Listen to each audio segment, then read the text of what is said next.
do you know how many times you've died on screen? Like, I don't know, like 25, 30. And she's like, this will be your 63rd. Like, yes, it's gotta be a record. I've done overtime, halftime too, but I just can't hold a candle to my supper time. I mean, if you can redeem Satan with this performance, then you can have that trophy right over there. Okay, that's one of my most beloved trophies, and it's yours. It boggles my mind that I'm sitting on Mike Rowe's show. Oh, come on. Talking about the villainy that I've had on screen for the last gazillion years and how blessed I am to have had this career. How could I dare say this to him who's given me so much? Remember to talk in the microphone. Yes, sir. This thing? Yep. Gotcha. That's the one. McDonough, your wings are ready. McDonough, your wings are ready. And your table. For one, sir? Varsity Pizza back at Syracuse University. McDonough, your wings are ready.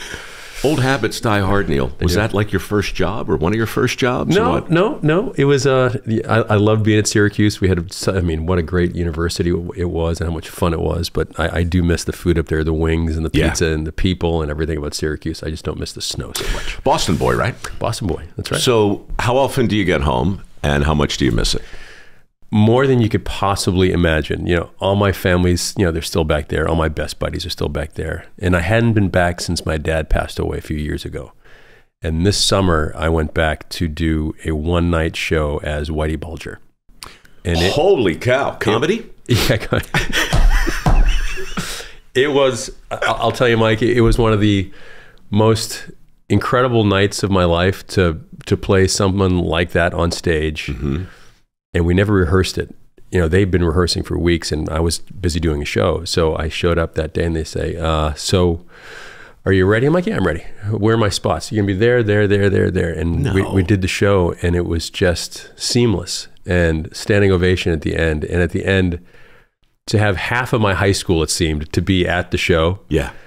And relatives and friends. You want to talk about being under the pressure cooker, but I do. I love that stuff. You know, it's. Well, wait a minute. Go back. So this is a play, and you got your lines cold. You haven't blocked. You haven't really rehearsed. I had the lines for a couple of weeks, but I couldn't really go over them, and I had like monologues. Yeah, I couldn't really go over them, but because I was doing another show. But you know, when you get words that are written really well and Casey Sherman, who I went to high school with, is just this incredible writer, and Dave Wedge, his partner, that it just kind of flew off the tongue. You know, when I got to play, I've never got to play a Boston character, certainly no one like Whitey Bulger before. Right. And it was fascinating. And I got lost in the character. And then finally at the end, when the crowd was going crazy, it was just one of those nights. There I am in front of Reve and all my relatives, my brother Bob, and all my friends I grew up with, and it was just one of those awesome nights. Reve is your lovely wife of 20, how many years? 23 years been together. We just celebrated last week our 20th. Congratulations. Thank you. 5 kids? 5 kids. Were they all in the audience as well for this thing? No, they were not going to see Dad play Whitey Bulger. But why not, dude? You have Forrest Gumped your way into villainhood. Like, I don't know that anybody else right now can lay claim to that. And I want to get into that and a gajillion other things, but I have to commiserate for a moment because Chuck and I are from Baltimore, which isn't Boston. You know the pain of 70s baseball. Oh my God. You know the pain. I mean, you want to talk Mike Cuellar, you want to talk Jim Palmer, Al Bunbury, Boog Powell, Andy Etchebarren. When I was in high school, we had this motel, and all the scouts from Cape League would stay at our motel every summer. It was great. But T-Bone Giordano was the head of scouting for the Orioles. So he would always get me, because Al Bunbury and I had the same shoe size. He would always be floating. I'd be there at Barnstable High School playing for the Red Raiders, and I would have orange cleats and Bunbury's old gloves or all this kind of. And so there was this thing about the Orioles that I just adored as a kid. And I was like, why could you be an Orioles fan? You're in Boston. What are you talking about? Dude, there was no team. Jim Palmer, you know, I became a pitcher because of Palmer. I wore 22 because of Palmer all through college, because that was the dude. That was like. And you could hit a baseball too. And you could hit a baseball, yeah. Like, was that the first sort of talent you realized you might have been blessed with? Hitting a ball? Yeah, I could hit a ball really well, but I could hit slap shots really well too, growing up in Cape Cod. So it's, there was two things you were going to do growing up in Cape Cod. You were either going to be a sports junkie, like all my buddies, or you were going to do stupid stuff.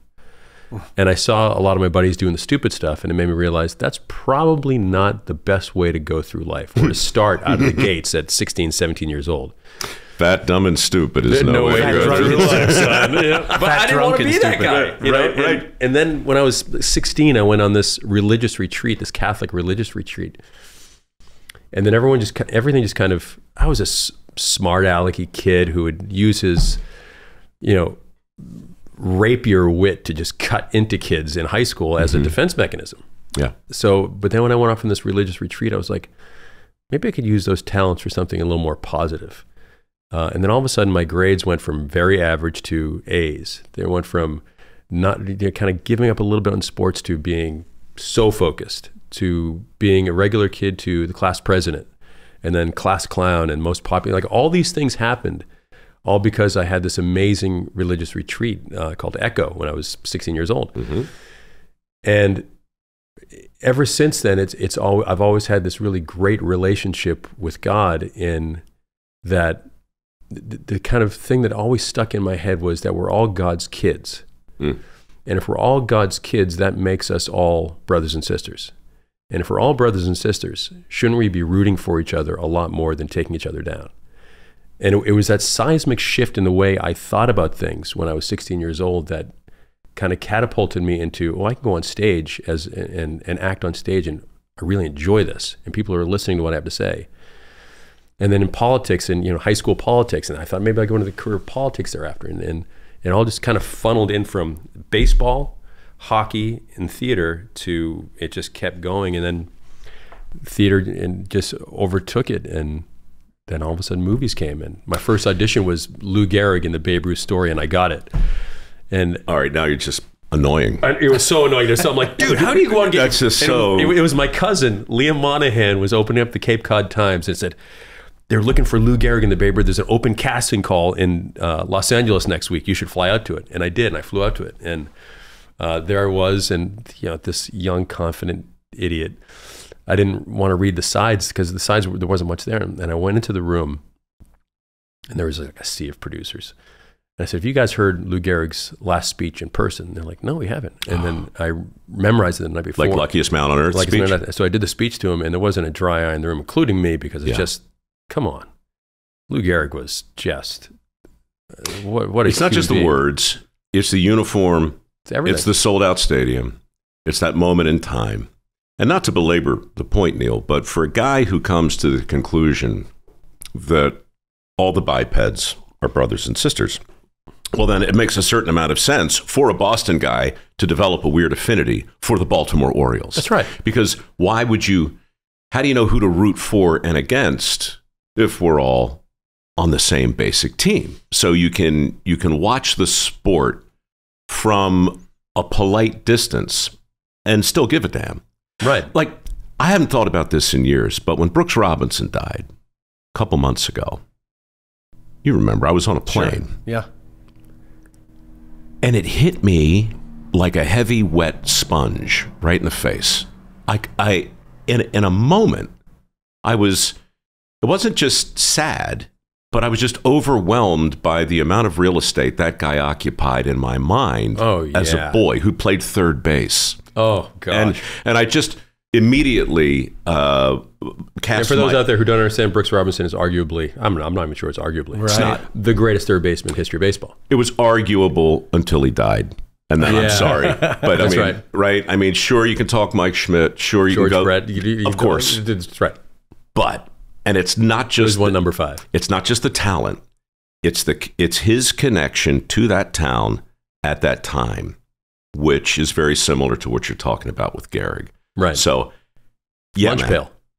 Right. That's why when Kari Yastrzemski finally passes away, it will. I don't know. Like my brothers and I, we celebrate his birthday on August 22nd. We, I don't think it's anybody else in the world. And it's the pride of who's the first one to text all the brothers at 6 o'clock in the morning, Happy Yas Day. Right. So my oldest son Morgan, talking about brainwashing, growing up in California as he did. He had 2 T-shirts that he wore to bed from the time he was 2 to about 6. One was a Larry Bird t-shirt. The other was a Carl Yastrzemski t-shirt, both of which are now hanging in my closet, which I just look at every day and just kind of giggle. But this is so weird. I've got number 5 hanging in my closet too. Of course you do. I've got it. Of course you do. But why? Because that's who we looked up to so much as kids. But why does it matter more with every passing year? Is it mortality? I think it's because our mortality. We're getting older. We're like, what do you mean? How could our hero be gone? Right. That doesn't make any sense. Wait a second. That's rude. Then you look in the mirror. Dang it. What happened? How am I 57? I'm still 9 years. But I literally still think I'm 10, 11, 12 years old. My kids just laugh at me because... So is that state of mind, or do you think that's a product of the vocation you've chosen? Is that one of the benefits of being able to immerse yourself? I had this conversation with some of my kids' buddies the other day. I said, if you can figure out a way to never actually have to grow up, and you get to live in that make-believe world and that fun world, go for it. Because I still don't think I've ever grown up. Reve reminds me of that every day. It's like, I don't... It boggles my mind that I'm sitting on Mike Rowe's show. Oh, come on. Talking about the villainy that I've had on screen for the last gazillion years and how blessed I am to have had this career. It's still, I don't like to look backwards because that's why I don't look at any of my TV shows or movies unless I have to. Because it's just odd to me, and I certainly don't go back and look at my own material. I'm always in the present moment. So that's interesting. Does it make you uncomfortable to watch it, or do you not want it to bleed into your next portrayal? Bingo. I enjoy watching it. Like, I have to admit, hadn't watched, I don't know how many episodes of Suits and Arrow, Flash Legends, The 100. How many movies at this point for you? Oh, hundreds. I don't know. A lot. It's funny. She's like, I was in the makeup chair with the last movie, The Shift, and she says, do you know how many times you've died on screen? I'm like, I don't know, like 25, 30. And she's like, this will be your 63rd. Like, yes, it's got to be a record. But here I am sitting here talking about this stuff. I really want to go to Los Angeles to be a comedian. And they're like, you don't look funny. You look like a cop. I'm like, okay, that's right. I'll take it. Scariest comic ever. You were talking about before that, when you grow up, you want to be an actor. There's an old joke about the guy who goes to his dad and says, Dad, when I grow up, I want to be an actor. And he says, you can't do both, son. That's right. Yeah. Yeah. But look, that's good. But it's right back to where we started. Yeah, you can't. You can't. I still want to be a kid. The mirror lies to me every day. Lies to me. So there's that. Who said that? Do you know, or is it just one of those old sayings attributed to? I think I heard it from Paul Rhys-Davies or John Rhys-Davies. John Rhys-Davies. Sure. Yeah. Not Lou Gehrig? Not Lou Gehrig. No. Damn, that would have been amazing. Liv Ullmann, maybe. Now let's go back to Lou Gehrig for a second. Could you imagine? Your dad comes off the plane from Ireland, walks straight into the Army office, said, make me an American, goes overseas for 5 years, gets a citizenship, goes back to Boston, becomes the most diehard Red Sox fan of all time. Like, this is his thing. Every single ball game, we grew up in a motel. Every night the Red Sox game was on. Off season, he's listening to Red Sox reports. What do you mean you grew up in a motel? My parents owned a motel in Hyannis, Massachusetts. Oh, they owned the motel? Yeah, it's a small little mom and pop motel that 6 kids grew up in. And so did you have like your own motel room, or was it all separate? Yeah. You lived in a motel room? Yeah, and we were basically cheap slave labor for my it was a different time. A simpler time. That's right. Here was I remember my first business lesson as a kid. I was probably 3, and my dad would give me the job of picking up cigarette butts in the parking lot. And as soon as I was done, he would give me a quarter. I would take that quarter every single time, because you had to earn it, to go to the Coke machine and grab myself an ice cold Coke. And it wasn't until years later I was like, oh, what a genius business transaction for my dad. He would have charged somebody else $2. He charged me a quarter, then got the quarter back because I bought something that he had for sale. Brilliant. Genius. Brilliant, but also some pretty great parenting in terms of cause and effect. Right? I mean, you're attaching value to the quarter. You're attaching value to the journey, to the work. Right. I mean, work ethic either develops or it doesn't. Right. So picking up cigarette, Charles Koch told me once that one of his first jobs was like cutting the lawn, sometimes like with a pocket knife, because his dad was just really wanted him to understand the mix of the delayed gratification and the futility and the honor and the dignity of doing a small task over and over again really well. You know, how can you possibly hope to instill that unless you find some activity, Ryan, that you can really jam up your child's butt? You totally. But I remember if I sat down in the chair in the kitchen for more than 30 seconds, my dad would just make me go do something. Go bring a refrigerator to 219. Go paint something. Go mow the lawn. Go do the thing.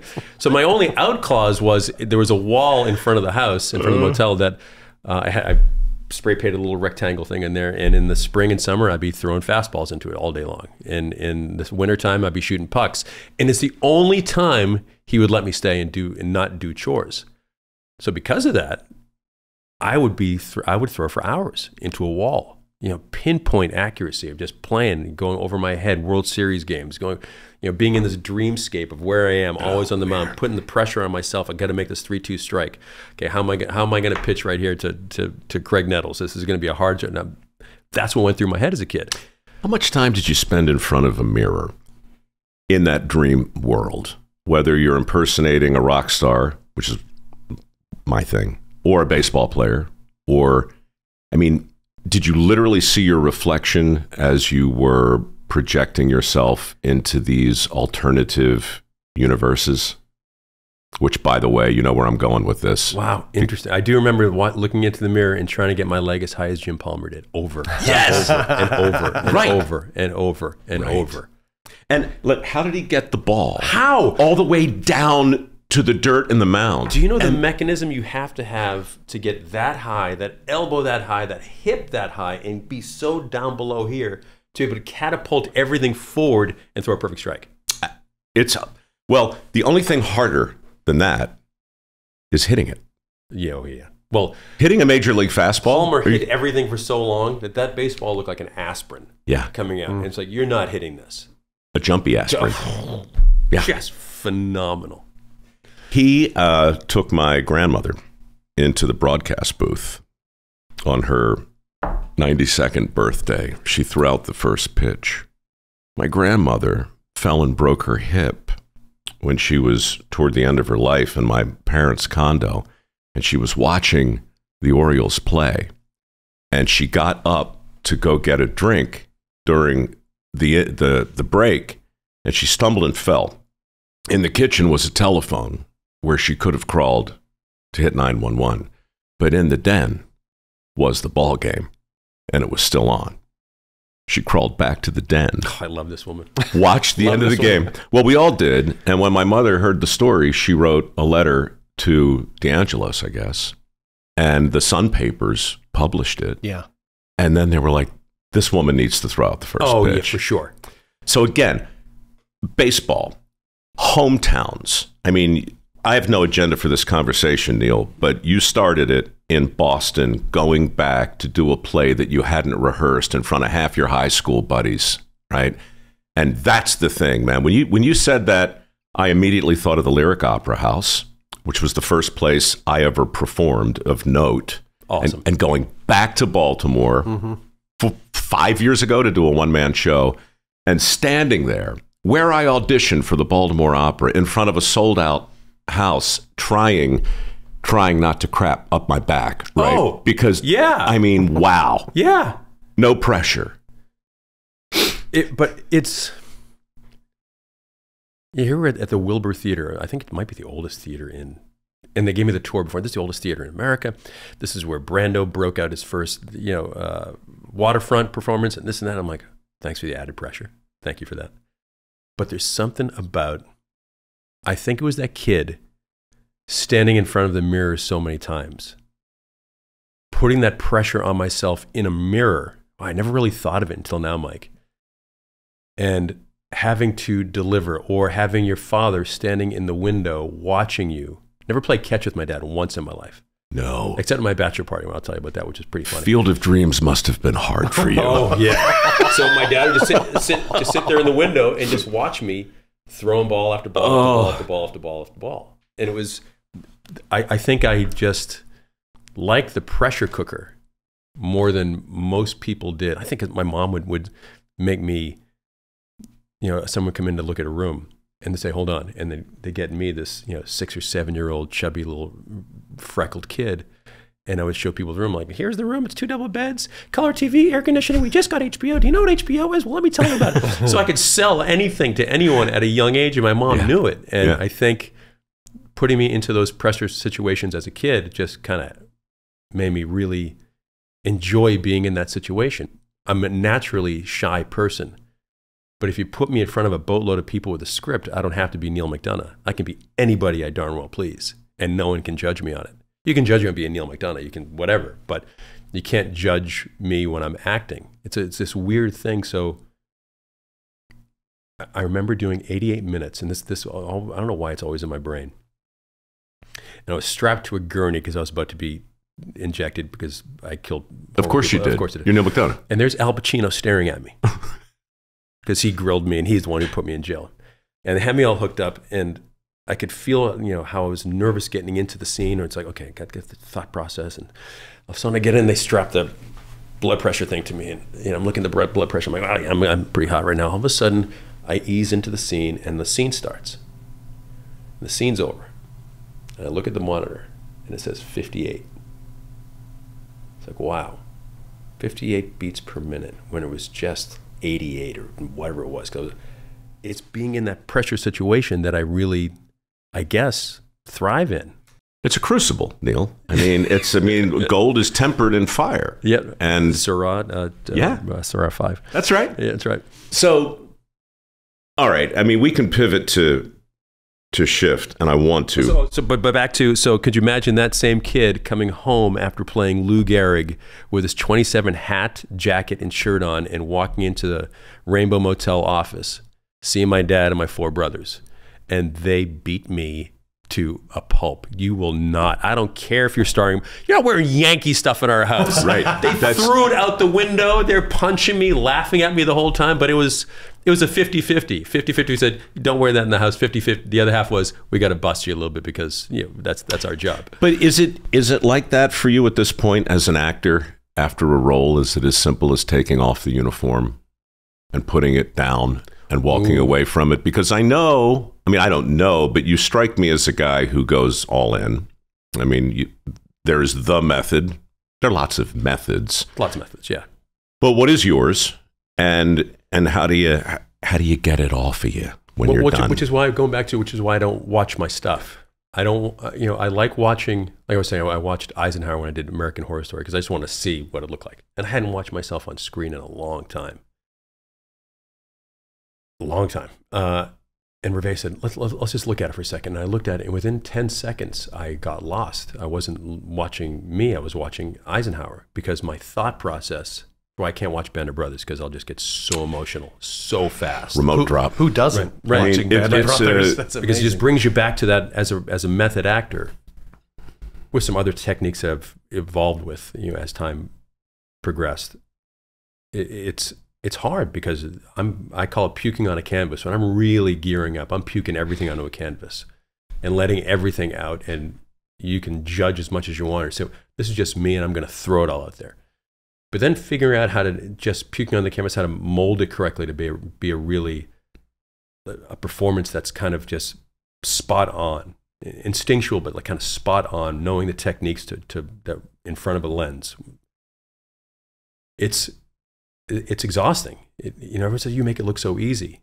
I'm like, well, you don't get to see me. I'll sit on set and I won't say a whole lot, and I'll always have this kind of placid look on my face. But what's going through my brain and my soul at that time is just people would think, if I told you the thoughts that go through my head for some of my characters, you'd think, wow, you need to have a jacket on because you're crazy. You went to there. You went there. Yeah, I went there. So it's funny when I play the good guys, like Buck Compton, or the Warrant series as westerns, or this next film.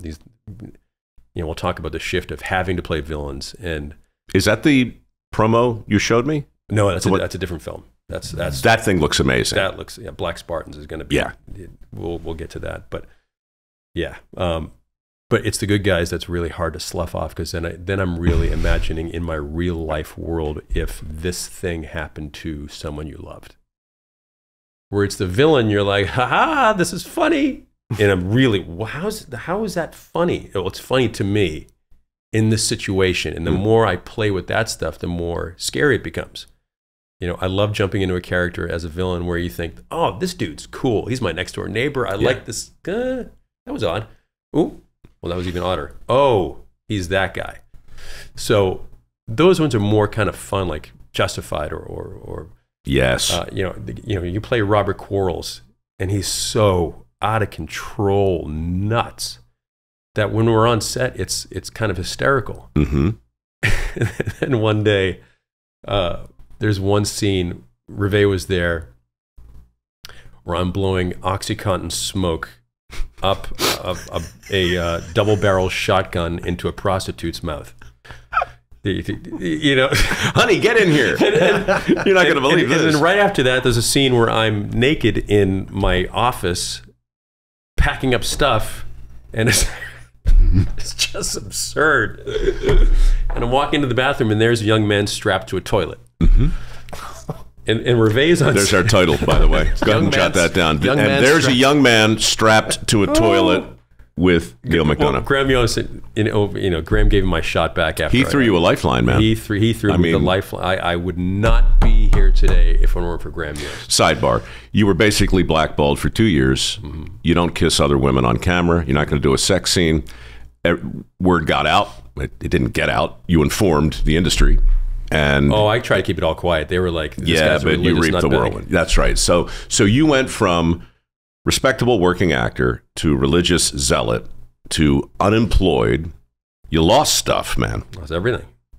You lost the Mercedes. Lost the house. You lost the house. Lost the houses. Yeah, lost the houses. Two of them. So 2 years go by. You're in the wilderness. This is New Testament stuff. And you're drinking.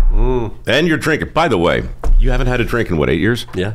Honestly, is this distracting? That's my grandfather's whiskey over there. Pour that for everyone. I love seeing people get hammered. I love it. It's just staring at you. I love watching people fall down at parties. I'm like, there we go. Yeah, I think about 8 minutes. Come on, boys, watch. He's about to fall. There's another party trick. Who invited Neal? Sure, no problem. Who invited Neal?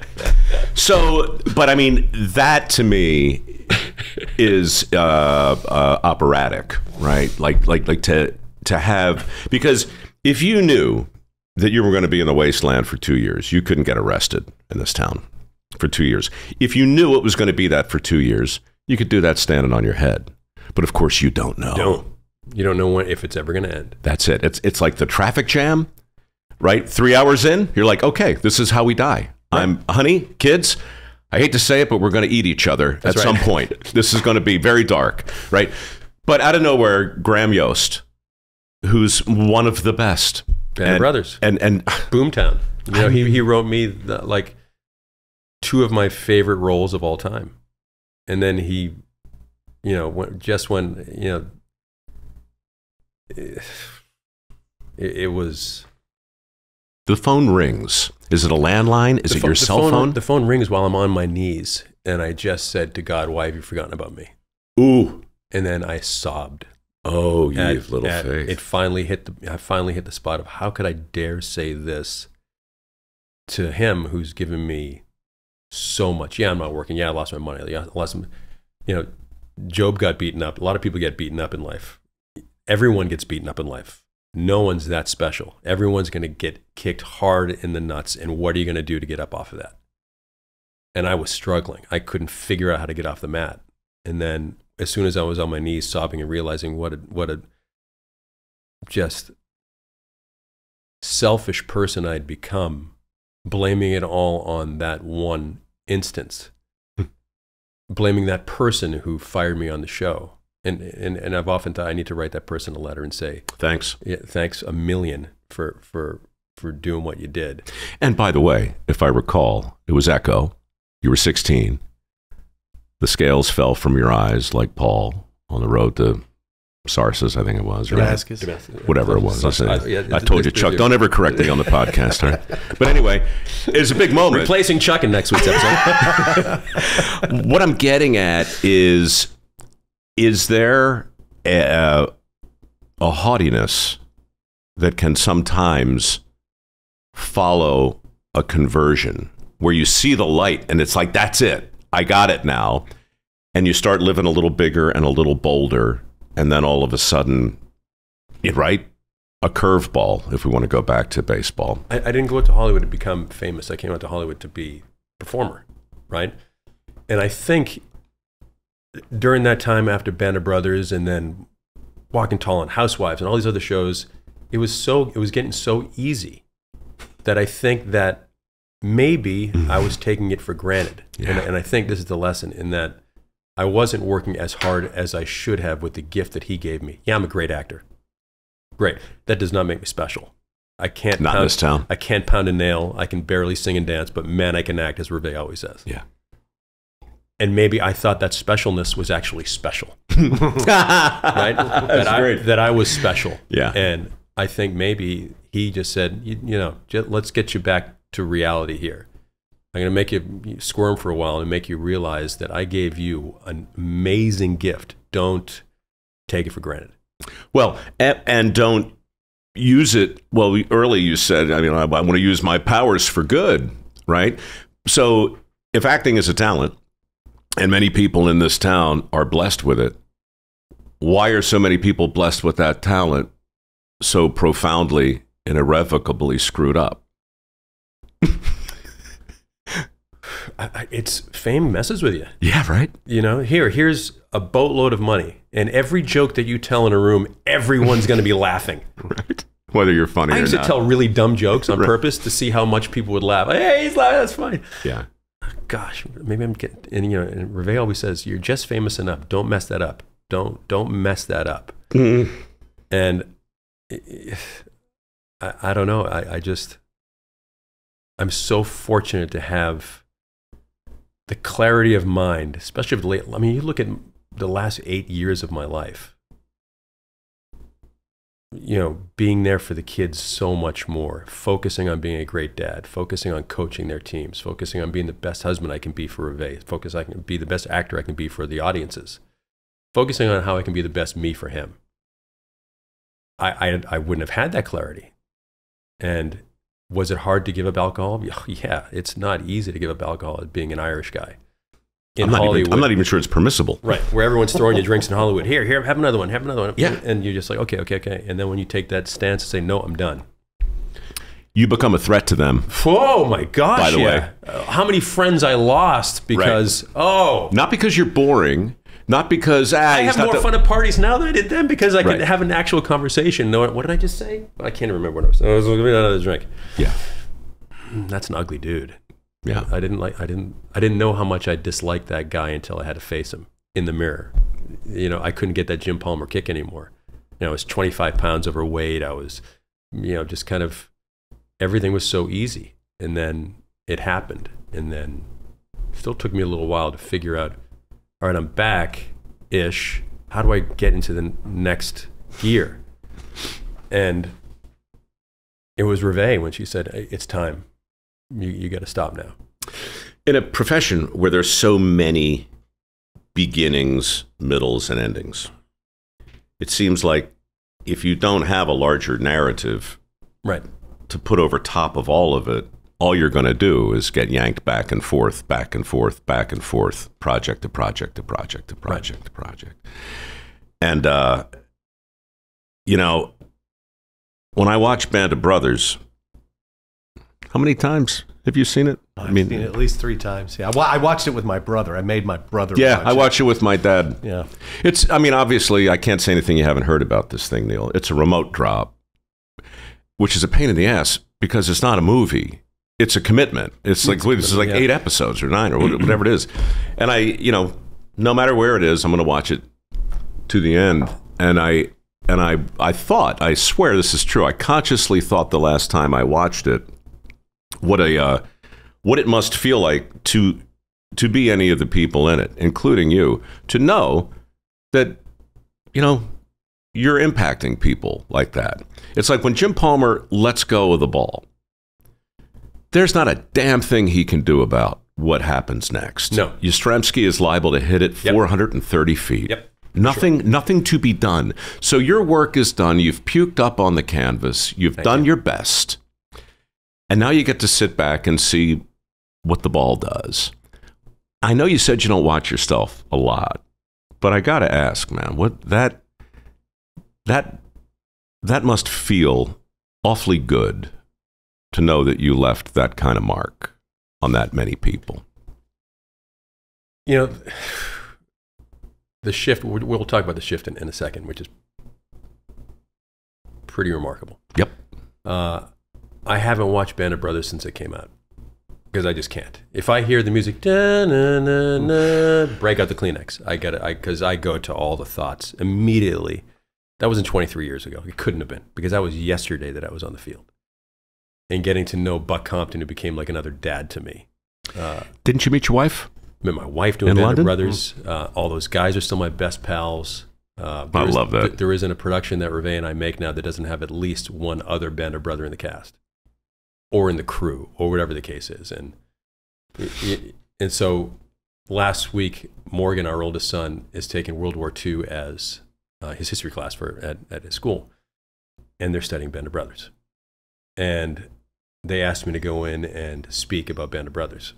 I was like, oh, I can't speak about Band of Brothers because more than 30 seconds, if I start talking about Buck, I just get weepy. And 2 days before I went into the thing, Morgan had a golf tournament, so we couldn't go to school. Oops, that just leaked out, didn't it? Don't worry. Yeah, that's right. Nobody listens to this. And he said, Dad, I was supposed to be in class today, and they were watching episode 7, which is the episode where I have my mental breakdown. And he says, do you mind can we watch it, me and you, tonight? Oh, yeah, of course we can. And I sat there next to Morgan.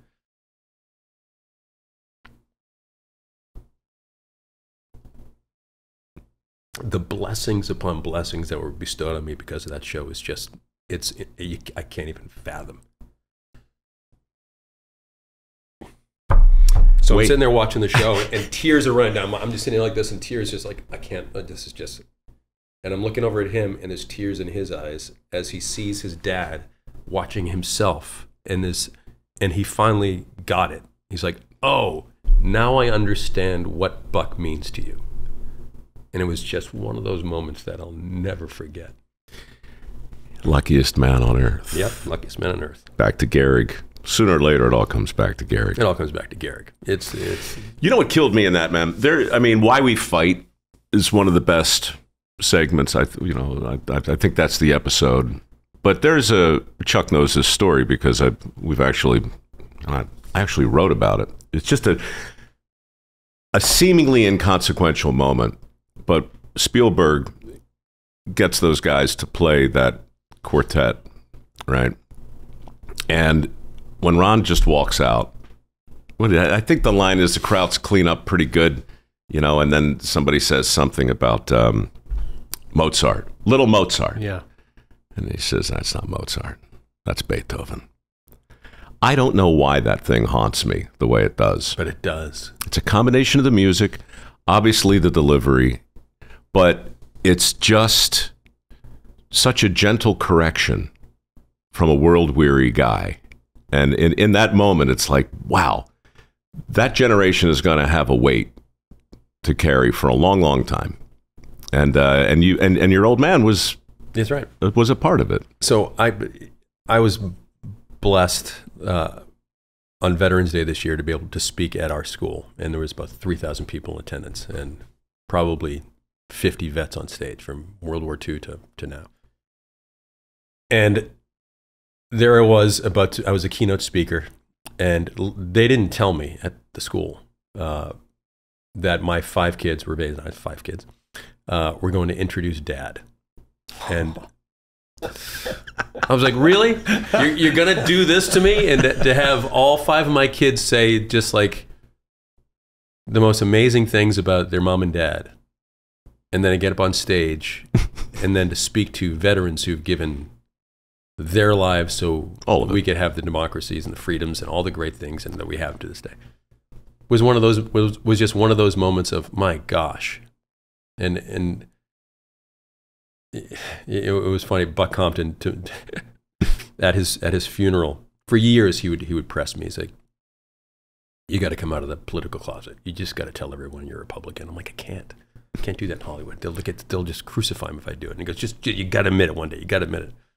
So I told the story in front of everyone, and the veterans are there, and I said, there I was in front of I don't know, a couple thousand people at Buck's funeral in Washington. I said, forgive me, everyone. This is going to sound like an AA meeting, but I have to say this for Buck. Hello, my name is Neal McDonough, and I'm a Republican. And the place Hi, Neal. just erupted. And I could feel Buck's coffin just saying, yeah, you finally did it, kid. It's beautiful. Well, what did it feel like for you? I mean, aside from, what a great moment and a fun moment. Yeah, it was fun. But did you feel lighter? When you admit truths, you always feel lighter, don't you? You know, and you should never be ashamed of how you feel about stuff. That's the great thing about our country. We can talk about things freely and how we really feel, and hopefully people have the wherewithal to not get offended or upset or angry or point fingers. And you know, the divisiveness of what's become the political landscape is just, it wasn't like that when I was a kid. Look, I mean, you know, everyone, like I tell my kids, you may not like a politician's message or some of the things that they have to say or what they stand for because of their party, but that doesn't make them a bad person. You know, what people say about you may not agree with the president on a lot of things, but he's still our president. You may not agree with your local officials, but we elected them. They're still, and whether you voted for them or not, they're still your elected officials.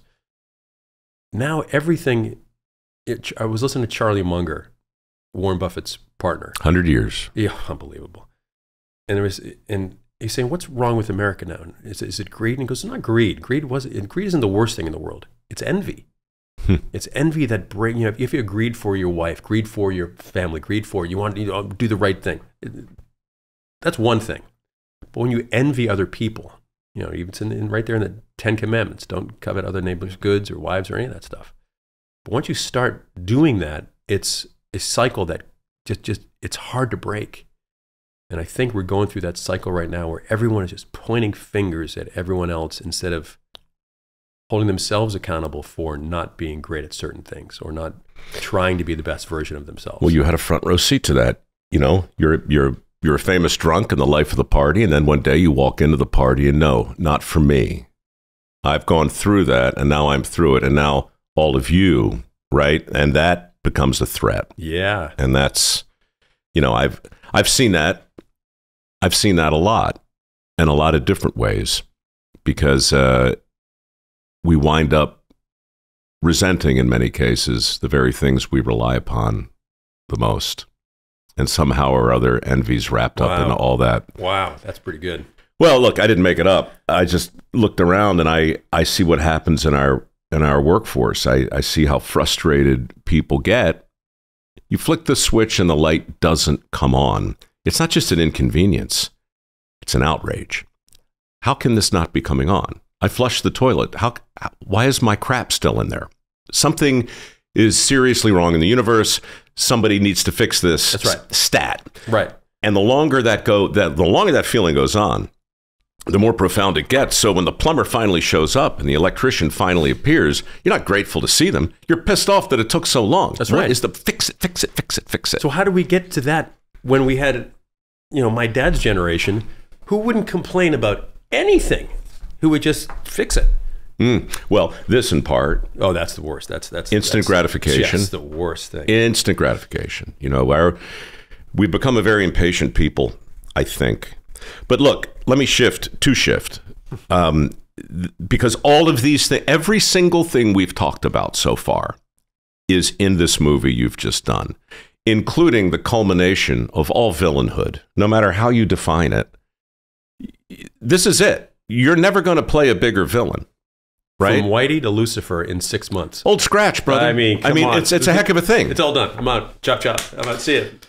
So Angel Studios has done it again. Yeah, we talked to Ballard. He came on here not long after Sound of Freedom. And I was interested in the movie, but I was also very interested in understanding how that movie got made. And so, you know, the role, man, what a fun role for you.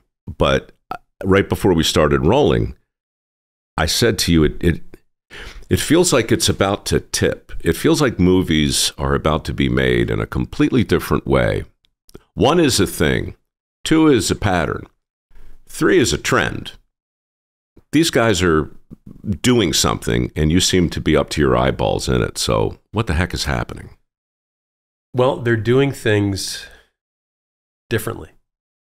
And instead of the same system that seems to be broken somehow, in some ways it's working great. Look, Hollywood makes a lot of dark, crazy stuff, and I'm guilty of being part of a lot of it, for sure. I had to make a living. I had to provide for 5 kids. So I had to be the villain of villains. That was my job. No good guys without bad ones, by the way. That's very true. And the worse the villain is, the better the good guy is. Yep. So that's how I would always go after my characters. Pretty funny you say that. But what Angel Studios is doing by crowdfunding and building, look, we had 6,000 people invest in the shift. And every single name was on the screen at the end. The names of the investors was longer than the film. It just kept going and going and going. And it was just, what a great feeling to have that. So basically, if you have a project, you put it on the Guild. If it gets 50% approval rating, then it starts going to crowdfunding. And when they get to a certain amount, the Angel Accelerator Fund comes in and matches it, and they make the film. Who in their right mind would do that? Smart people who care about their customers. Mm-hmm. That was the other thing what Charlie Munger was saying also, is how do you make so much money? Because you have to figure out who your customers are. Angel's figuring out who their customers are. And I'm so fortunate to be part of the system. Reve and I just have this new first look deal with Angel. So we have The Shift, which just came out, Homestead, which we co-produced. We just finished part 1 of that.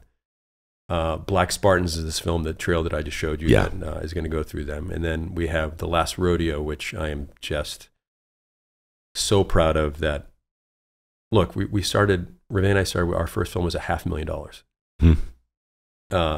And our dear friend Willie Jackson, who we called after, we said, we're doing another one at 1.5. You want in? And he goes, yeah. And so he helped invest and got us rolling in that one. So then the next one was $3 million. Then the next one was another around $3 million with a warrant that we produced. And then Black Spartans, we got up to $5 million. And then The Last Rodeo, now we're up to $8 million. And John Avnet is directing it. Great cast we're assembling, and I wrote it and starring in it. And my first on-screen kiss is going to happen in this film. Because in the story, I have flashbacks to my wife who passed away 15 years ago. So your wife's... No, and so my wife is going to be my wife. Reve is going to be in her first starring role. A very short little flashbacks for moments of her staring into the camera, of just waking my character up. And then at one point, in about 3/4 of the way through the film, as she's dying of cancer, I lift her up out of her wheelchair and we dance, and that's when I kissed her for the first time. I'm famous for one take. You're a one-take guy. I've read that. This is going to be like 30 takes. I don't feel like we have it yet. We did another day. Sorry, guys. Everybody, give me one more. And John Avnet already knows. John Avnet directed Fried Green Tomatoes and tons of movies and TV shows, Justified. And, so we're just so blessed. And then this other film that we wrote called The Wicked and the Righteous. It's Cain and Abel in the West, that we talked to Jim Caviezel about playing my evil brother in it. And this is all through Angel. And it's because of their fan base. This is, if they don't like it, they're not going to vote it through. Well, you know what, man? People are pissed off. They're underserved. There's a giant underserved community who wants a certain kind of content, but they don't want the saccharine sweet. You don't, Exactly. not everybody needs to burst in a song. It's not sunshine and roses, right? There's got to be hope. There's got to be some kind of redemption. But along the way, it's got to feel like life. And it's got to hurt. Yeah. Right? And so they seem to have gotten that memo. Yeah, for sure. And I think... And that's our wheelhouse. Right. I like to write or act in the films that are hope in the face of despair. But you got to have despair. You got to have the despair first. Because we've all been dragged through torture in life. Every single one of us. There isn't one who hasn't. And if you don't write to that, then to me, it's not really that truthful. So when I look at John Wayne's last performances, from The Shootist to The Cowboys, they're two of my favorite performances, because you saw John Wayne, who has gone through everything in his life. And to The Cowboys, to me, is kind of like a perfect film. and to stand up for one last time against Bruce Dern's. Which, to our earlier point, and not to say the same thing in a slightly different way, but you take Bruce Dern out of that movie. Mr. Anderson. Yeah, Mr. Anderson.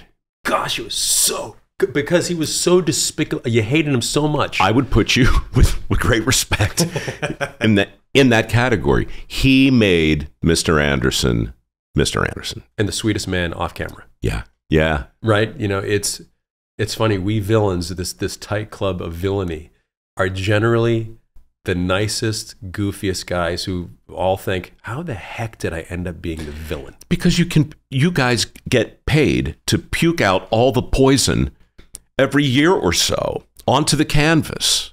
You get to get it all out of your... All of it. Out of your thing. All of it. I mean, look, jot that down somewhere too, because earlier, it's harder to get the good guy behind you. It's almost impossible. Because you never do. Because the audience remembers and they see you and they want more of that good guy. I mean, you've got to kind of live up there all the time. Right. Must be exhausting. I can't imagine what it was like to be Harrison Ford. Right. To have to be the good guy. You know, he was clever in having his good guys still a little smart alecky and a little shifty and like, you know, living in the gray area as the hero. And that was genius on his part. He infused such fun into his heroes, unlike anybody else. But if you're just playing goody two shoes good guy doesn't make any sense to me. Or playing over the top Snidely Whiplash villain doesn't make. That's right. You can't be Dudley Do-Right and you can't be Snidely Whiplash. You can't. Which is why the Benefactor is such a great moniker, right? You're not the devil, you're not Old Scratch, you're not Beelzebub, you're not Lucifer, you're all those things. But in this movie, you're the benefactor. And gosh, I love when a metaphor comes together. But earlier we were talking about, you know, the different reflections you experience when you look at your own self in a mirror. And this movie is really that. I mean, it's Sliding Doors meets Minority Report in a way. Yeah. Right? And so we don't just have the devil, we have the devil's influence on many, many dimensions and universes and different realities and possibilities. So it's sci-fi meets theology. And I don't know that I've seen that before. Well, I don't think we've, and it literally just dawned on me as you said it right now, like Minority Report, you take Max von Sydow, who's the villain of the piece. You think he's this sweet, great guy for the first half of the film, and then, the difference, which I've never really seen, I don't think, in a real villain, like the Benefactor. You know he's a villain immediately. And when you know he's the devil and he's sucking you in, as the character did, you're like, well, Kevin, why don't you just give over? I mean, dude, you could have any Lambo you want. You could have anything you want in the world. Right. Just I mean, that's easy. That's a no-brainer. This guy seems cool. Go play with this guy. And he doesn't. And then you see the Benefactor start to get impatient, become this impetuous 8-year-old boy who starts getting really, no, you're going to play by my... Right. And when I sat there and watched it, and there's my 5 kids, and here's Hervé next to me and their 5 kids, and I'm just watching them, and they're all like, the whole time in the movie, I was like, wow, we're making a movie that the whole family can watch and learn from at the same time. That was kind of, again, one of those awesome moments of my life that they get to see Dad do what he does really well in a film that's a really good film. Beautifully shot. Oh, Beautifully shot. Right? Absolutely. I mean, I don't know what that part of my brain was expecting. I guess, you know, sometimes your expectations get lowered when you're like, well, this is a very important film. This is going to be a religious blah, blah, blah, blah, blah. So somehow or another, there's going to be some compromises, but It's beautiful. It's a great script. I'll tell you, the first 5 minutes I loved. I'm suspicious of montages as a rule. I think they're lazy. Lazy. Yeah, they are. Generally are. This was about the most efficient use to see a couple fall in love the moment they meet. And it was really artfully done. You know, I was struck by that. And a lot of other moments in it too. If you don't get nominated, for something in this thing. You know, there's no justice in this town, but I hate to tell it to you, but there's no justice in this town. Yeah, don't hold your breath. Who cares? You got enough trophies. Yeah, if you do it for trophies, get out. You know, I do it because I love I just love acting. It's my, you know, there's no place in the world that I'm probably as comfortable as I am in front of a camera, which is just bizarre if you really think about it. Mm. Or on stage or whatever. Going back to the Benefactor, at first I said no to doing the Benefactor because I'm like, dude, I can't play the devil. I'm not going that far. And then Reve and I had a long conversation. We prayed about it. We were like, well, you're probably the best villain in Hollywood. You probably have the best relationship with God of those guys. You kind of have to, or who? Or it could come out really slimy and weird and it just won't work. And these people really want you to do it. And don't you always say if someone asks you to do it, you just do it? And that's how I've kind of prided my career. So if it's an infomercial to a studio film, to an independent thing, to TV, to whatever, I'll just do. If you ask me, I'm going to do it basically because I think it's the right thing to do. It's goodwill, right? Yep. And then they can't pinhole me as that guy. People know me as being a really great actor. They can't say exactly which role or that because it's been so much. And I've been blessed because of it. But the key to the Benefactor was Reve saying, and you've got to find humanity in Lucifer at some point. Well, sure. Because Lucifer was once God's guy, and he made mistakes, and we all make mistakes, and we're all flawed. And maybe Lucifer will look at this film and think, oh, maybe it is time to go back to the good side. As corny as that might sound, it's stuck in my brain. Well, look, man. I mean, if you can redeem Satan with this performance, then you can have that trophy right over there. Okay, that's one of my most beloved trophies, and it's yours. And it's not Satan himself; it's people who are struggling. You know, we all do dumb stuff. We're all sinners. We all do things that we're not proud of every single day. That's part of being human. So don't point your fingers. Don't throw those rocks. Don't do it because we're all doofuses at times, more than not. Profound. But the other thing about the script that I love is the idea. There's a butterfly effect in it too, and the idea that a small shift, a small change in the course of a day can have enormous consequences. That's what started our podcast. That's what started the stories I used to write here, because I'm most interested in the inciting moments, right? Whether it's in your career or in a good script. I mean, I love the fact that you grew up in a motel. I love the fact that I fold laundry with the best of them. I mean, I'm like a machine. Give me towels, buddy boy. I'm done right through it. We need a refrigerator in 219. No, my dad at my prom. Here comes, and I paid for it. I paid for my tux with the tails and the hat and the whole thing. Yeah. The limo pulls up. My date's getting into the car. As I'm about to put my butt into the car, my dad says, "Wait a minute, 219 needs a refrigerator." Are you kidding? And there's Dad, my mom with that exact same expression. It's like, honey, he's going to the prom. And I go and I bring the little portable refrigerator in my tux, put it in. Now I'm schwitzing. I get in the car. Bye, Mom. Bye, Dad. Oh. Classic, but yes. Do you remember your date? Yeah, Jean Farley. She was one of my best friends in high school, and we became friends. You know, thereafter, it wasn't a romantic thing. It was just not after the refrigerator. No, but the whole Farley family. Shower, right? I loved that family. They were great people. I miss Hyannis. I miss Cape Cod. I miss everything. It's a great What was your first role on stage? Well, first, second, third, fourth, fifth, sixth, seventh, and eighth grade, I auditioned for, and there's always the fall play and the spring play. And the most I ever got was a tooth and a tree. Like, dude, I'm better than this. I'm so much better than this. A tooth? A tooth and a tree. I also had a bit of a lisp and dyslexia, which my mom would work on, you know, and she was amazing. And finally, I got to high school, and they were auditioning for Your Good Man, Charlie Brown. And wait, don't tell me. Snoopy. I was going to say Snoopy or Linus. Yep. Can't be Charlie Brown. It's too obvious. So the audition was coming. My mom, who's a good piano player, we rehearsed 2 songs on the piano.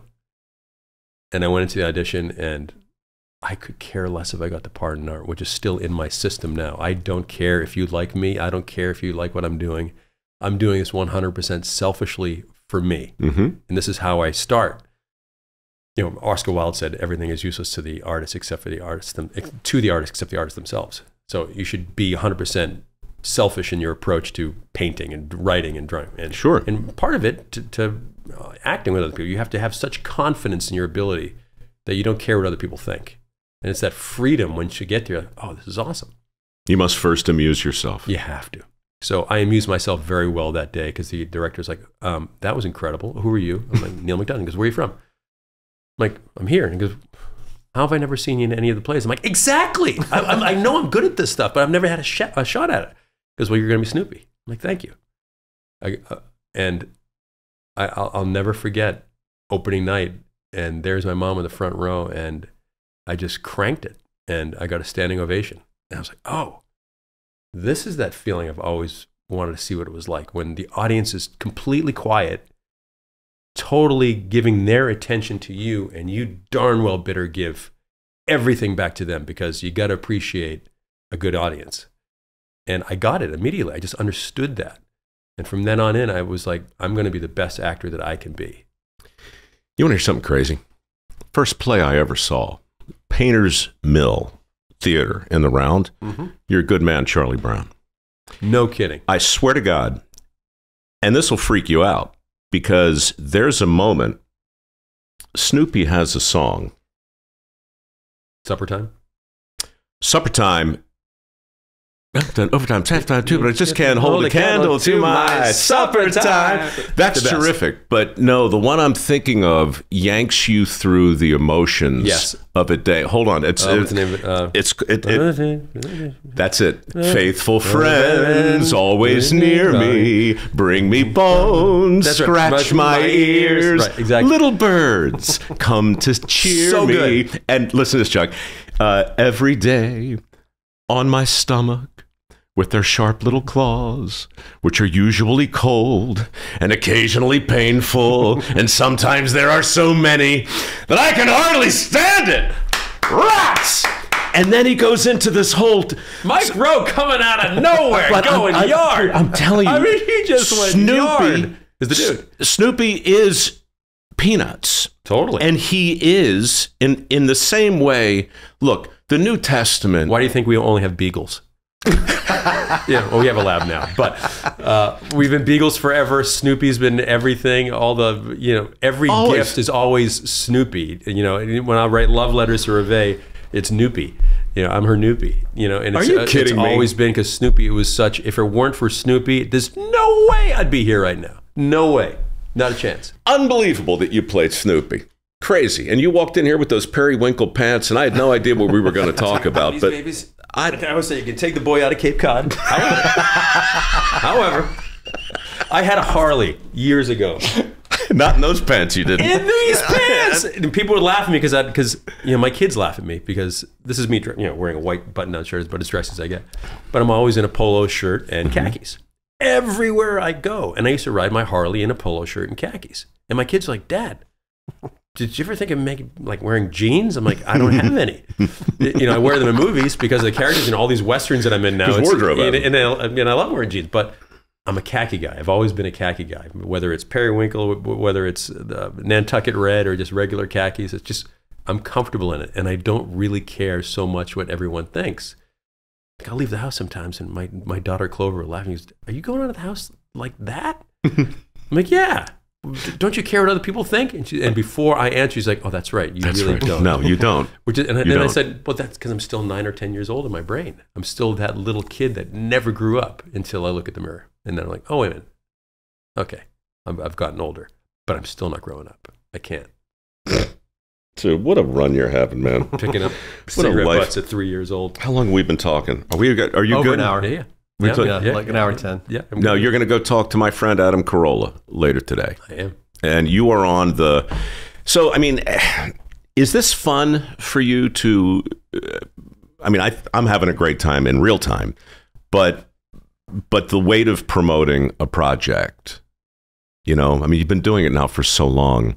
Does it How do you keep this part of what you do from feeling like the bird's claws on Snoopy's belly that sends him into a tizzy? Each year, it seems like the press gets more time-consuming for me. Well, what does that mean? It means I'm climbing that ladder. It means they're giving me the opportunity to tell stories that I've always wanted to do. Look, now I get to be a romantic lead in a film, in an action film, riding 2,000-pound bulls, starring opposite these other fantastic actors in The Last Rodeo. I get to do a movie called Homestead that's this post-apocalyptic show where I'm this, Dutton character. I'm kind of a Kevin Costner-ish type of character on this show with a cowboy hat. Or I've got The Shift, where I'm, one of my, most proudest performances. And it's hard to put into words how appreciative I am for what he has given me, and that I don't want to take any of it for granted. You pinch yourself from time to time? All the time. I sometimes will just stop and giggle at how blessed my life is to have 5 amazing kids, my most amazing wife that helps me with my best cheerleader, my biggest motivator, my biggest butt kicker, my biggest love, my biggest everything, and all rolled into one human being that I get to call my wife. My favorite part of playing cards is when I pick them up, because you never know. I mean, you never know. And every now and then you look down and you're like, oh, I got 4 aces. That never happens, but it happens. I feel like maybe that happened for you. Yeah, I think, we joked earlier, and people saying, man, you're so successful in the last few years. I know why. It's because, well, 2 things. Giving up alcohol was a humongous thing. Then it gave me more time of, oh, I'm not at a bar. I've got much more free time. What do I do now? And the review said, write that idea. Write something. You wake me up at 2 o'clock in the morning. Honey, I got this great idea. She goes, write it down. And would go on for years. And finally she was like, okay, actually go write it down now. And then I wrote down Boone, the movie that I did, the first movie that I co-wrote.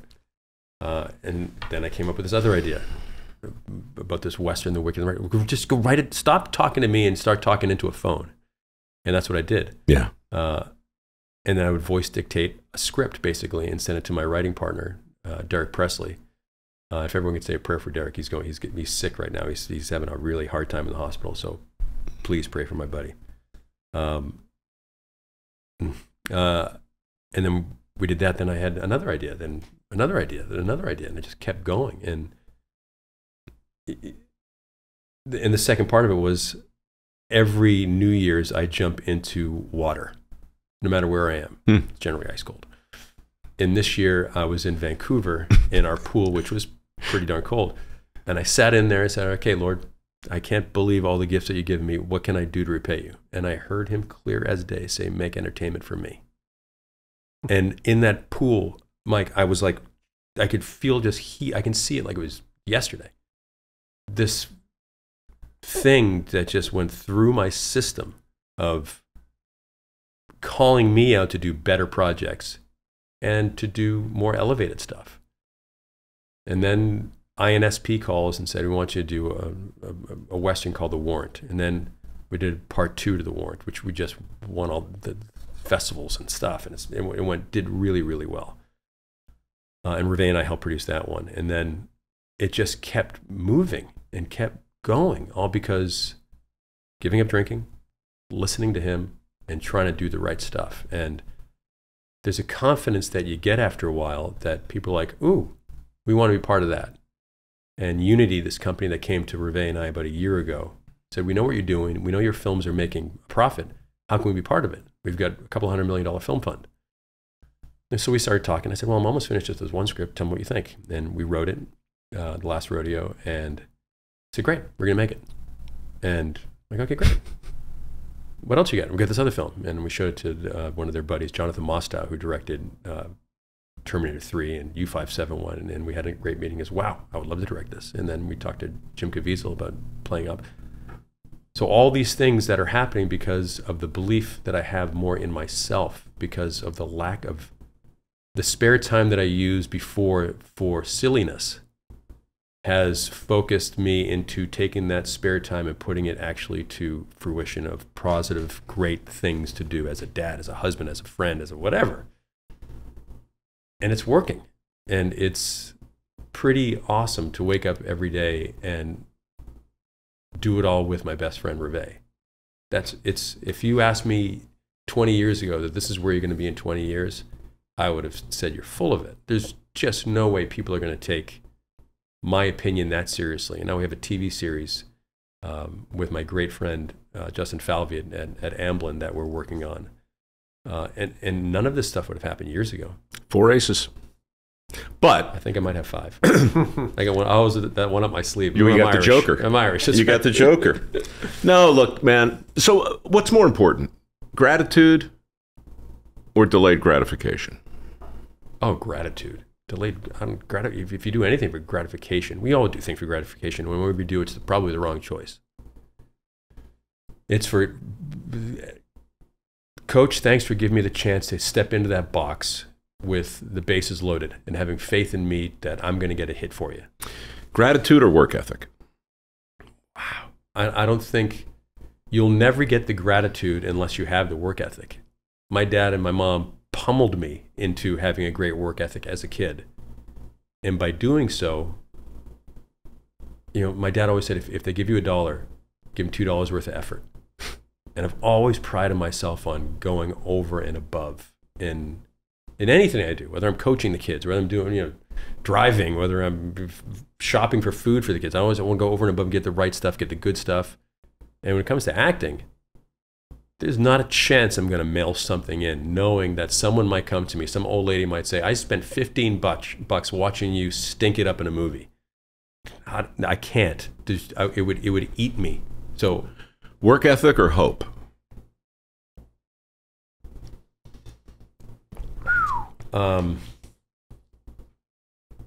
Hope is positivity, isn't it? If you're positive about things, great things can happen. If you're not positive, like I tell my kids in sports, that if you positively believe that you can do it, there's a great probability that it will. If you think possibly that you're not going to make that shot, not going to make that putt, not going to make that whatever, not going to make that dance move that my daughter London is just so incredible at, then you're not going to.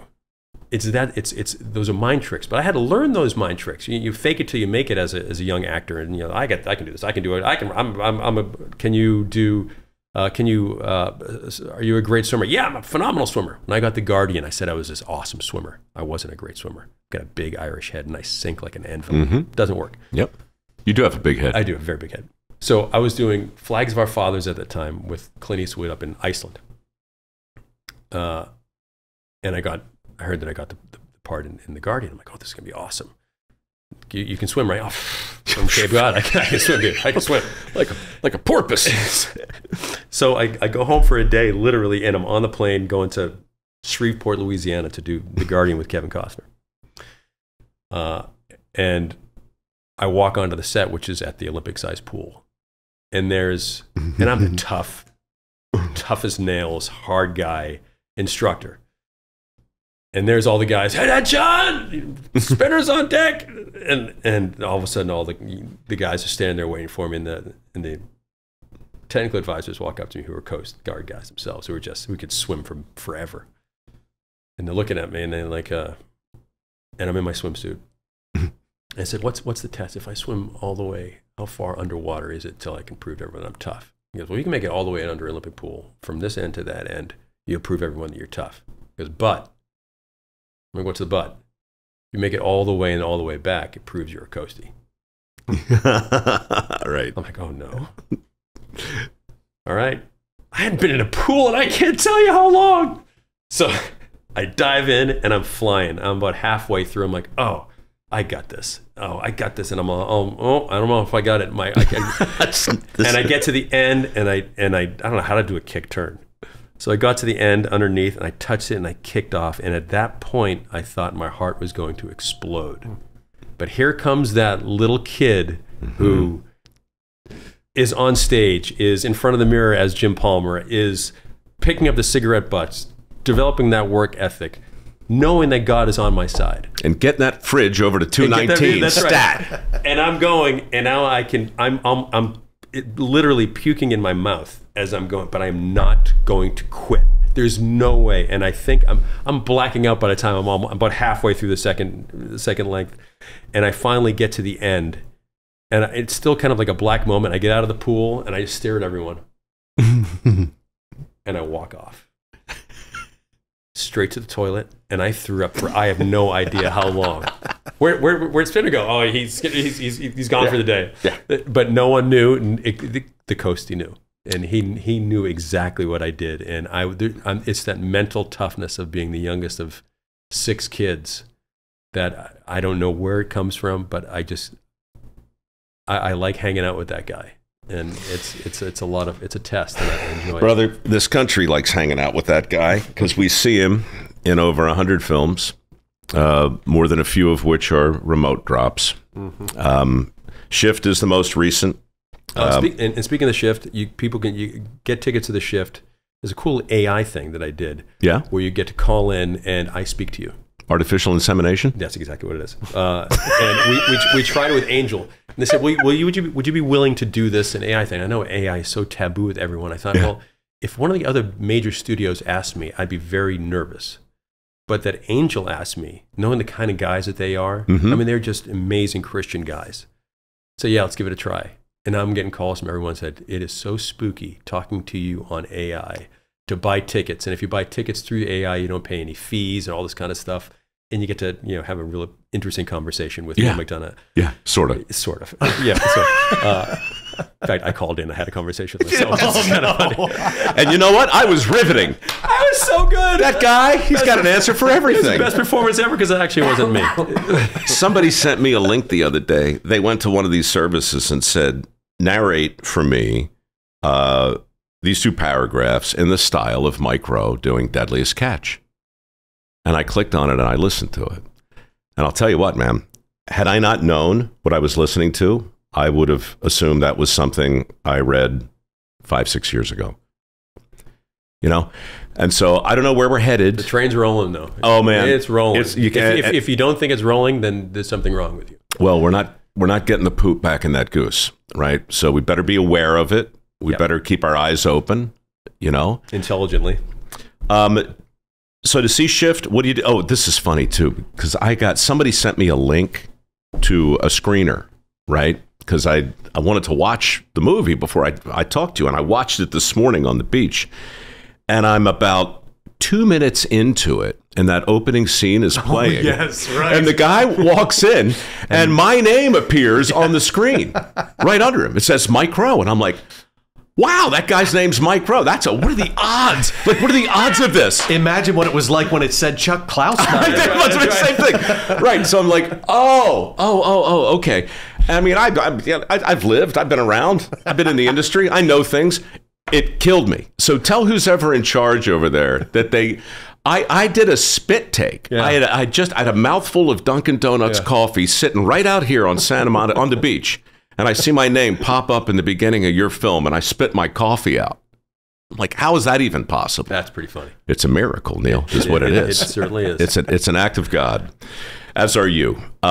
Anything else? Because I've been very selfish, and I've kept you here, and I know you got things to do. Just chatting for a bunch, and getting to see you over the years and what you do and what you stand for, Mike, and it really is an honor to be on your show.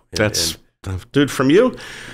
Well, I think of the first time I saw Band of Brothers, to imagine sitting here with my old buddy who I've known for 42 years. You know what just occurred to me? How's this for a juxtaposition? To your left is a barrel of whiskey with my granddad's name on it. On top of it is a Bible. Bible, yeah. Well, there you go. Yin yang, heads, tails. But isn't that what life is? Mm. Everything we just talked about, from hope to delayed gratification, attitude to personal responsibility to work ethic, is on that sweat pledge right there. And that's a thing that every applicant to our scholarship program needs to sign. And look, nobody wants a lecture, and unfortunately, nobody wants a sermon. But everybody needs, I think, to hear a version of what we've just kicked around. And what Angel's doing and what you've done with your career It's story, man. In the end, what story are you telling? There ain't no good guys. There ain't no bad guys. There's only you and me. That's right. But it's. I can't imagine. I'm just so grateful for everything that happens in my life, because we've all been to a spot that's not so fun, and we all get into tailspins in life. And once you can figure out how to get out of that tailspin and still be really thankful for that tailspin and grateful for it, and know that there is hope out there, that things can change with the way you believe in things, and whether you're religious or not. Now, I'm a very religious person. I'm a firm believer in God and what He has, and I want to make Him happy with everything that I do.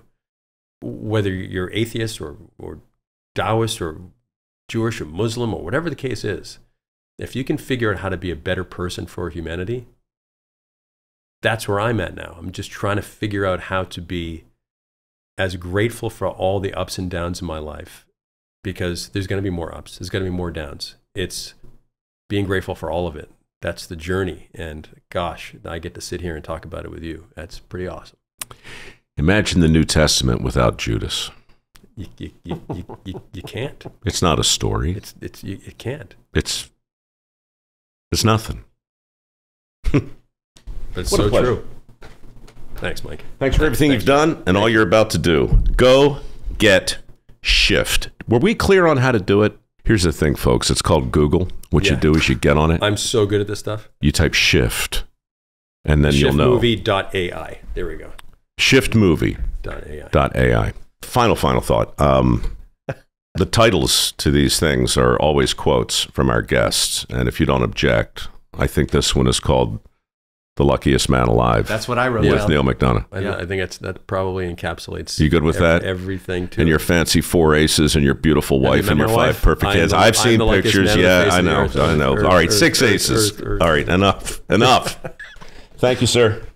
If you like what you heard, and even if you don't, won't you please, pretty please, subscribe. Well, I hate to beg and I hate to plead, but please, pretty freaking please, please.